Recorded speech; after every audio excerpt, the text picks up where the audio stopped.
तर यानंतर या सत्राचे अध्यक्ष ॲडव्होकेट इरफान इंजिनियर यांना विनंती आहे की त्यांनी आपलं अध्यक्ष मनोगत या ठिकाणी व्यक्त करावं.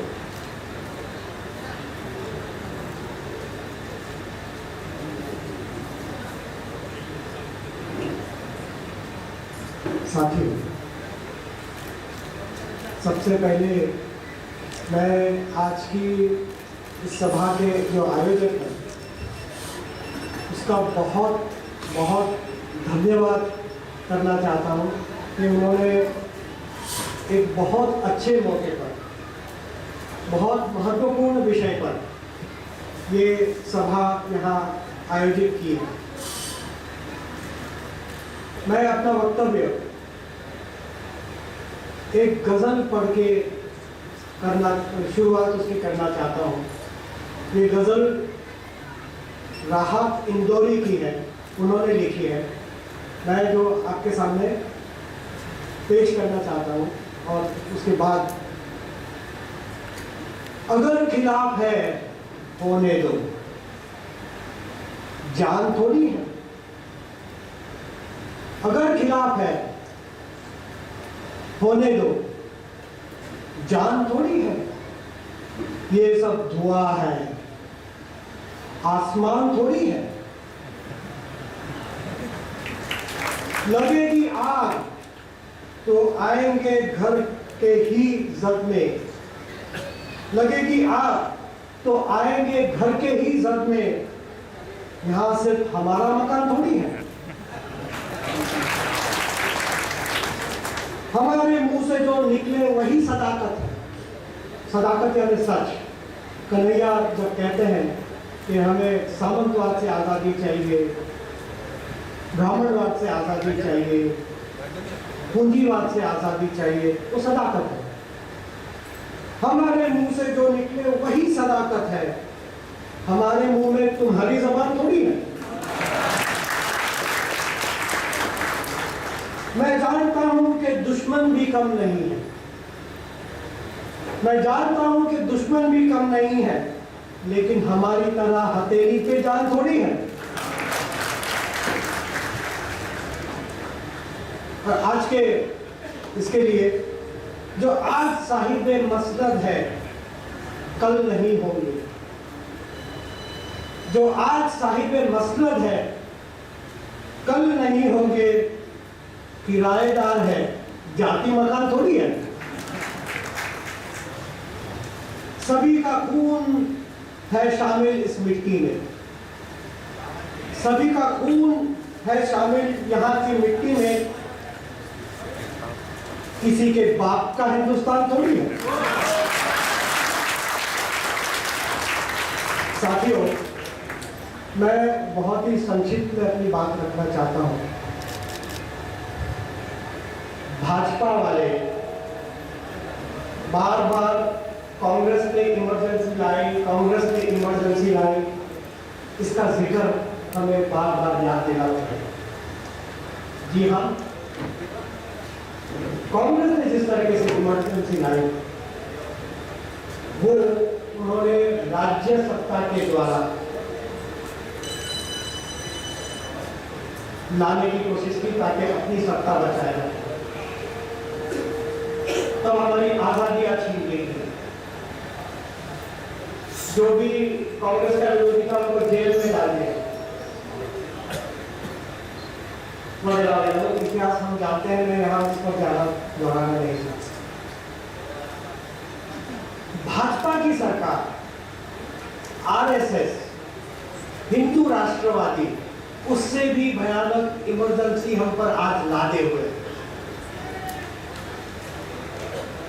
ये इमरजेंसी वो सिर्फ राज्य सत्ता के द्वारा नहीं ला रहे, लेकिन उनकी जो आइडियोलॉजी है, अगर आप गोलवलकर को पढ़ेंगे, सावरकर को पढ़ेंगे, तो उनकी आइडियोलॉजी वहां आपको साफ दिखाई देगी. वो हम लोगों के मन में दहशत बिठाकर अपनी आइडियोलॉजी को हम सब लोगों पर थोप कर सिविल सोसाइटी के द्वारा इमरजेंसी लाना चाहते हैं, हमारे संवैधानिक अधिकारों का हनन करना चाहते हैं, हमारी बोलने की आज़ादी को छीनना चाहते हैं, हमारी अभिव्यक्ति की आज़ादी को छीनना चाहते हैं। आप वही बोलेंगे जो हम कहना चाहते हैं, आप वही करेंगे जो जिसकी इजाजत हिंदू राष्ट्रवादी दे, उनके संगठन दे, एबीवीपी दे, आरएसएस दे, या ऐसे पूरे देश में हिंदू सेना, ये सेना, युवा, हिंदू युवा वाहिनी और बहुत सारे ऐसे संगठन हर शहर में खड़े, नाम के संगठन खड़े कर दिए हैं। ये संगठन लोकप्रिय भी नहीं है। ये संगठन दरअसल चल रहे हैं राज्य सत्ता की मदद से, राज्य सत्ता की ताकत उनके पीछे है, इसलिए ये शेर जैसे दिख रहे हैं। जेएनयू का अगर हम उदाहरण ले और देखें तो जेएनयू में इन्होंने, एबीवीपी में इतना दम नहीं था कि अगर इनका कहना है कि वहां भारत के टुकड़े टुकड़े ऐसा घोषणा कोई कर रहा था, तो इसमें इतना दम नहीं था कि उसके गिरबान को पकड़ के कहें कि भाई आप ये नहीं बोलोगे। दरअसल उन्हीं के आदमी शायद ये नारे लगा रहे, जानबूझकर एक हवा खड़ा कर दिया। इन्होंने देश में ऐसा एक वातावरण खड़ा कर दिया है जिसमें वो आजादियों को, संविधान ने हमें दी हुई आजादियों को, अधिकारों को हम भुगत ना पाए, ऐसा वातावरण सबके मन में डर खड़ा कर दिया। और ये डर धीरे धीरे इसके डर के दायरे में ज्यादा ज्यादा लोगों को ला रहे हैं, ज्यादा ज्यादा इश्यूज को ला रहे हैं। सबसे पहले जो इश्यू को वो ला रहे थे और ये कहते हैं हम कहे सो कायदा, हमें कोई जांच एजेंसी की जरूरत नहीं है, कोई सबूतों की जरूरत नहीं है, हमें कोई इन्वेस्टिगेशन एजेंसी की जरूरत नहीं है, हमें कोई कानून की जरूरत नहीं है, हम कहे सो कायदा। सबसे पहले मुजफ्फरनगर का दंगा कराए, बहू बेटी बचाओ के नाम पर। ये जब बहू बेटी बचाओ कहते हैं, दरअसल महिलाओं का अधिकार छीनना चाहते हैं, तो पूरे अधिकार खप पंचायत को देना चाहते हैं। खप पंचायत कहेगी कि महिलाएं यहाँ 7 बजे के बाद नहीं घूम सकती, अपने घर के किसी पुरुष के साथ के बिना नहीं घूम सकती, मोबाइल फोन नहीं रख सकती, ऐसे खप पंचायतों के आदेश। ये जब बहू बेटी बचाओ कहते हैं तो इनका मतलब है कि वो बहू बेटियां खप पंचायतों के, सामंती कल्चर के, पुरुष अधिकार के कब्जे में जाए और वहां उनकी आजादियों का घुटन किया गया।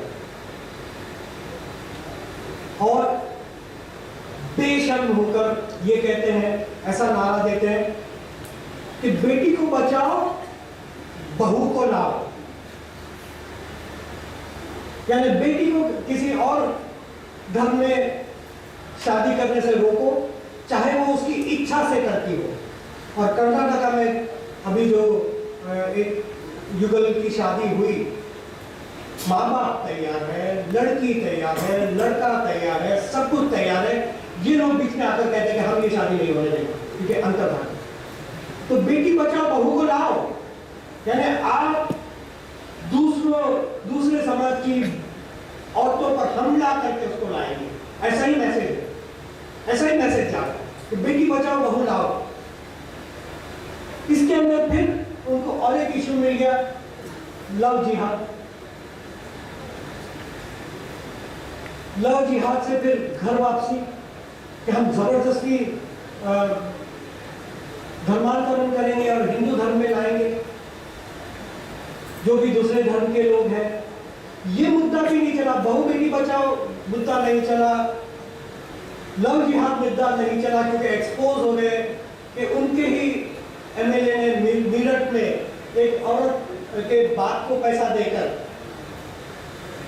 अपने उससे झूठ स्टेटमेंट दिलवाया था। उसकी बेटी कहती मेरे साथ ऐसा कोई किसी मदरसे के आदमी ने मेरे साथ जबरदस्ती नहीं की, मेरा उसके साथ प्रेम का संबंध है, मैं उसके साथ शादी करना चाहती। वो मुद्दा खत्म हो गया, घर वापसी वाला मुद्दा खत्म हो गया। और एक मुद्दा है, घर वापसी करेंगे तो कौन सी जाति में करेंगे, वो अपने आप में एक अलग मुद्दा है। फिर और एक मुद्दा लाए दादरी में बीफ का। उनको लगा कि 2-4 किसी को मार दिया और वो मारने के लिए 50 लोग इकट्ठा कर सके, यानी वो बहुत लोकप्रिय हो गए, ये मुद्दा सब जगह चलेगा।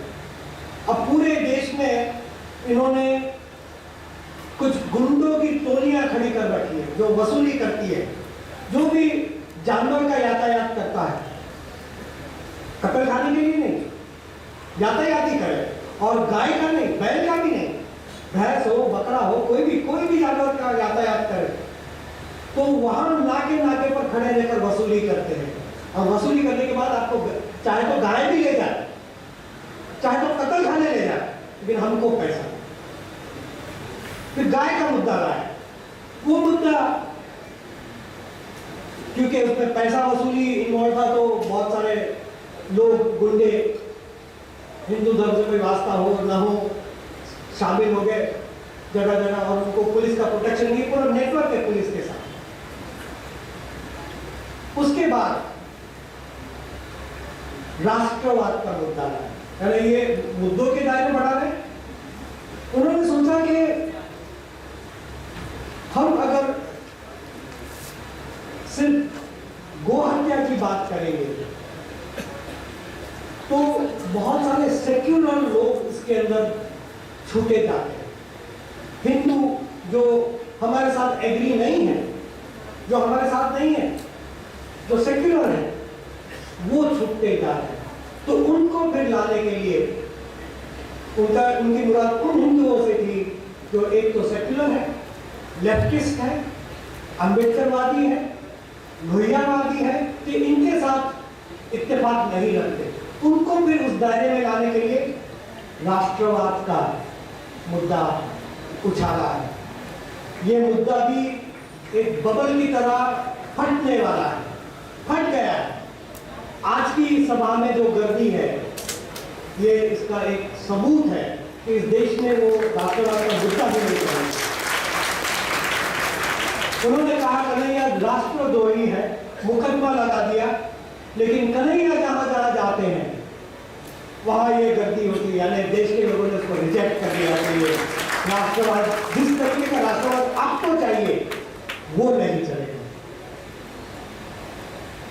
राष्ट्र आजकल वो अम्बेडकर को हथियाना चाहते हैं क्योंकि दलितों के वोट चाहिए उनको, इसलिए अम्बेडकर को हथियाना चाहते हैं उसकी।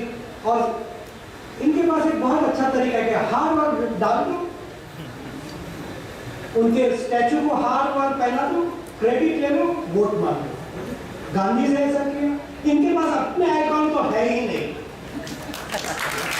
क्योंकि असल राष्ट्रद्रोही स्वरूप इनका अंग्रेज समय में, कॉलोनियल पीरियड में ये हमेशा अंग्रेज का साथ देते रहे। ऐसा नहीं है कि आजादी की लड़ाई में नहीं लड़े, वो स्वतंत्रता आंदोलन का विरोध करते रहे। आप सावरकर के स्टेटमेंट्स को तब पढ़ लीजिए, वो ये नहीं कहते कि हम शामिल नहीं होना चाहते, एक बात है, वो देश की जनता को कॉल कर रहे थे कि आप इस आजादी के आंदोलन से बचिए। तो उनके पास अपने आइकॉन नहीं है, दूसरों के चुरा रहे हैं, और उनको चुराकर उनकी जो असल कॉन्ट्रीब्यूशन है, असल आइडियोलॉजी, उसको खत्म करें, उसको खत्म करने के लिए उस वाक्य आए। भाई साहब, आप अम्बेडकर को ले रहे हैं, खतरे से खाली नहीं है। अम्बेडकर का बात कर रहा है, क्योंकि अम्बेडकर समतावादी थे और इनका कहना है कि समता ये विदेशी मूल्य है, भारत का मूल्य नहीं है। बुद्ध भारत के नहीं है, क्योंकि ये मूल्य बुद्ध से आया है, कबीर से आया है, तुकाराम से आया है, भारतीय परंपरा से आया है, लेकिन मनुवाद से नहीं आया, इसलिए कहते हैं कि ये विदेशी। दरअसल ये कहना चाहते हैं कि जो मनुवाद की विचारधारा में नहीं है वो पूरा विदेशी है। इसीलिए वो हम यहाँ जो जमा हुए हैं, हम सबको राष्ट्रद्रोही करके मानते हैं।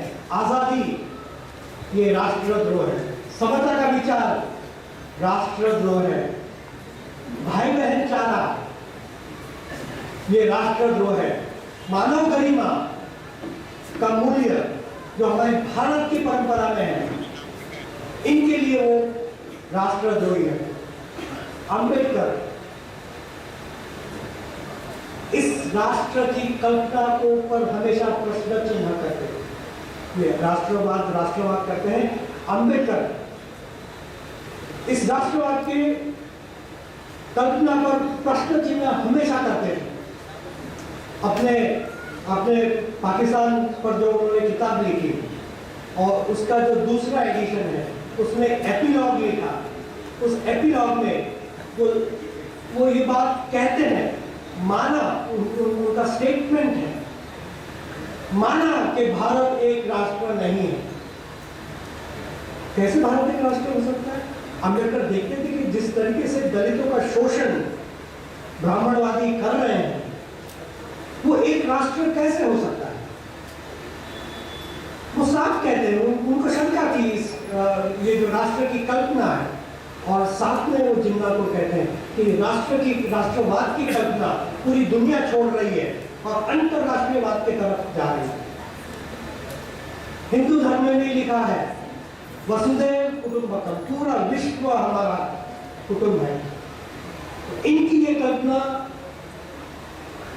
हिंदू परंपराओं के भी खिलाफ, बाकी हमारे कॉन्स्टिट्यूशन के खिलाफ है, लेकिन हिंदू परंपराओं के भी खिलाफ है।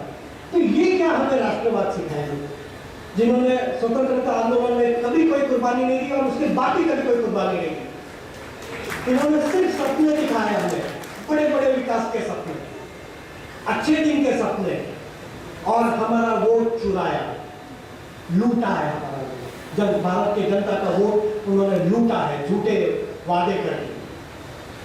अब साथियों ज्यादा वक्त नहीं है, इसलिए मैं यहीं पर खत्म कर रहा हूं, लेकिन एक बात मैं आपको बता कि हम लोग इसका अभ्यास करते हैं कि ये भड़कीले भाषण उन्होंने कितने दिए, जिसकी वजह से हिंसा आज पूरे देश में कानून व्यवस्था गड़बड़ा रही है। क्यों? क्योंकि ये जो ऑर्गेनाइज्ड गैंग्स है, विचारधारा के आधार पर की गैंग्स है ऑर्गेनाइज, ये जगह जगह पनप रहे हैं और स्टेट व्यवस्था इनको खत पानी डाल रही है, और इसलिए ऐसे गुनाह ऑर्गेनाइज क्राइम बढ़ रहा है। इंटॉलरेंस, इनके पास आंकड़े नहीं होते, लेकिन हम आंकड़े मैंने वो सारे दादरी योगी आदित्यनाथ कहते हैं कि हम हर मस्जिद से हर मस्जिद के लाउड स्पीकर से हर हर महादेव का नारा लगवाएंगे वगैरह वगैरह, ऐसे जो भी स्टेटमेंट्स हुए उन सब की अगर हम जो प्रेस में रिपोर्ट है, मैं उनकी बात नहीं करता जो प्रेस में रिपोर्ट नहीं हुआ, ऐसे तो बहुत सारे इंसिडेंट। पिछले एक साल में 213 ऐसे इनकमेंट्स के स्टेटमेंट, पाकिस्तान जाओ, आमिर खान पाकिस्तान जाओ, शाहरुख खान पाकिस्तान जाओ वगैरह वगैरह, ऐसे 213, जिसमें जो हेट स्पीचेस हैं 68 ऐसे हमने गिने हैं। बहुत सारे हिंसा बढ़ रही है, हिंसा की वारदातें की संख्या बहुत बढ़ रही है, हालांकि उसमें मृत्यु की संख्या कम हो रही है। मृत्यु की संख्या इसलिए कम हो रही है क्योंकि गुजरात के जैसे बड़े दंगों की जरूरत अब उनको सत्ता में आने के लिए नहीं रही। वो लो इंटेंसिटी वायलेंस के द्वारा ही सत्ता में वो रहना चाहते हैं, और वो ये चाहते हैं कि समाज की मानसिकता पूरी बदल दी जाए। समाज के वैल्यूज पूरे बदल दिए जाए, ताकि यहाँ इमरजेंसी डिक्लेयर न करनी पड़े, परमानेंट 365 दिन और सालों साल तक, सदियों तक इमरजेंसी लगी रहे। सबकी अभिव्यक्ति की ऐसा सपना ये देख रहे हैं, पर भारत की जनता उनके ये सपने को कभी सच नहीं होने देगी, क्योंकि हमने आजादी चख ली है। यहाँ के जो मजदूर हैं, यहाँ के जो किसान हैं, यहाँ के जो दलित और पिछड़े वर्ग हैं, यहाँ के जो अल्पसंख्यक हैं, यहाँ की जो महिलाएं हैं, उन्होंने सामंती राज भी देखा है अंग्रेज आने के पहले और अंग्रेज के समय तक। आज भी सामंती अवशेष बाकी है, जिससे हम सब लोग आजादी मांग रहे हैं और हमने आजादी भी चखी है। इसलिए हम सर झुकाने वाले नहीं हैं, इसके खिलाफ लड़ने वाले हैं। और पूरी भारत की जनता, हमें एक व्यापक एकता बनानी है, संकीर्ण खेमों में, आइडियोलॉजीज में बंटना नहीं है।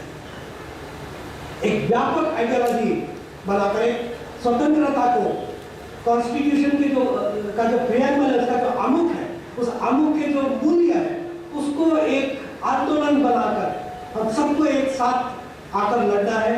और उनको हराने के लिए बहुत ज्यादा ताकत नहीं लगेगी, खाली हमारी एकता लगेगी। धन्यवाद। Thank you.